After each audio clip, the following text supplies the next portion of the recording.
The galaxy barely noticed when Earth first joined the wider community. We were the awkward newcomers at the interstellar dinner party, nervously sipping water while everyone else debated whose fleet had the shinier plasma cannons. For centuries, we stayed neutral. No wars, no alliances, no posturing. Just polite handshakes, trade agreements, and an uncanny ability to sell coffee at ridiculous markups to caffeine-sensitive species. That neutrality became our reputation. The humans? Oh, they don't pick sides. We were Switzerland with better music playlists. While empires rose and fell, we remained diplomatically boring, quietly thriving on trade, art, and occasional sarcastic commentary. And honestly, we liked it that way. But here's the funny thing about being underestimated. People eventually forget what you're capable of. The invasion began on a Tuesday. Isn't it always? The Dreskery swarm, think cockroaches with too many mandibles and a superiority complex, decided Earth was underdefended. They figured a few million ships, a planet-cracking weapon or two, and a good battle hymn would be enough to terrify us into surrender. They broadcast their declaration of conquest across the galaxy with the usual flair: "Surrender your world, Terrans, or we will turn it to ash." And the galaxy laughed. Not at the threat. Oh no, that was serious. But at the idea that humans, those cheerful, peace-loving oddballs, could possibly resist. We'd spent centuries smiling, nodding, politely excusing ourselves from every war table. Why would anyone expect us to fight back now? Ambassador Clark was the first human voice to respond. He appeared on the broadcast, smiling as if he'd just been handed the wrong coffee order but was too polite to complain. "Ah, the Dreskery. Lovely fleet you have there. Mandibles very shiny, impressive wingspan. Truly intimidating. But you've made a small miscalculation."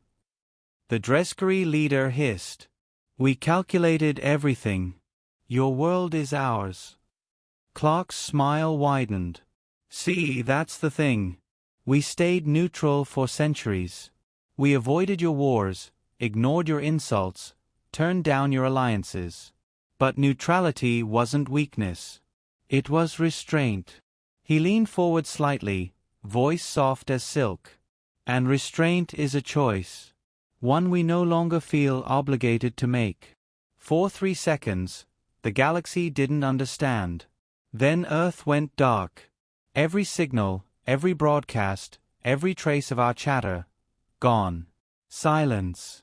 As if 8 billion voices had collectively stopped breathing. The galaxy froze. Because humanity is many things. Loud, messy, irritatingly creative, but silent? Never. That silence spread like a ripple of ice through the stars. On the Dreskery command ship, one of their generals muttered, "Why did they stop transmitting?" The answer arrived when Earth's skies opened. The thing about neutrality? It hides preparation. While everyone assumed we were sipping lattes and writing poetry, Earth had been building. Not fleets for conquest but defenses. Networks buried under oceans, satellites cloaked in the shadow of moons, weapons that hummed patiently in silence.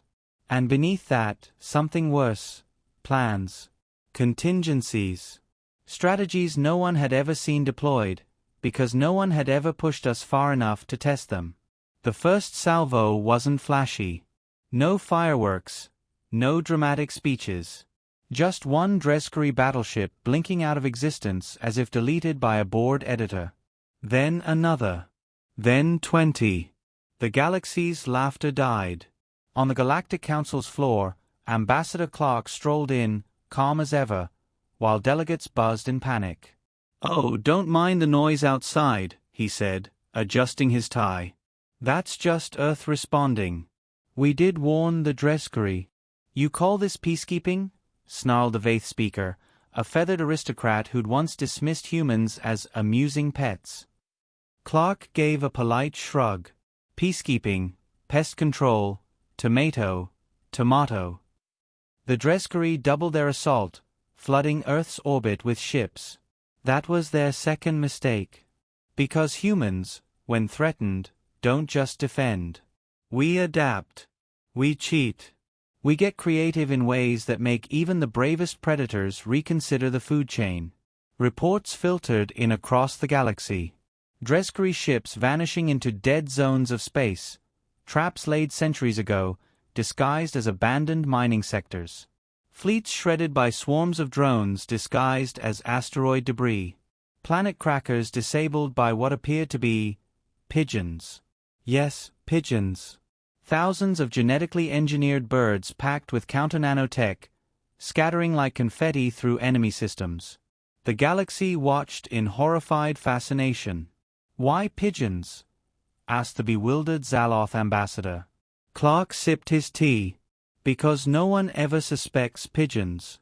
And they always come home." Humor danced on his lips, but his eyes, those calm, calculating human eyes, told the truth. This wasn't improvisation. This was orchestration. Humanity had been planning for this moment all along. The Dreskery began to falter. Their fleets dwindled. Their commanders panicked. And for the first time in recorded history, the swarm, the unstoppable, all-consuming conquerors, retreated. The galaxy expected humanity to stop there, to breathe, rebuild, and return to neutrality.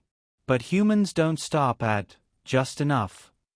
Not when you've crossed the line from patience to fury. Clark addressed the council again, still impeccably polite.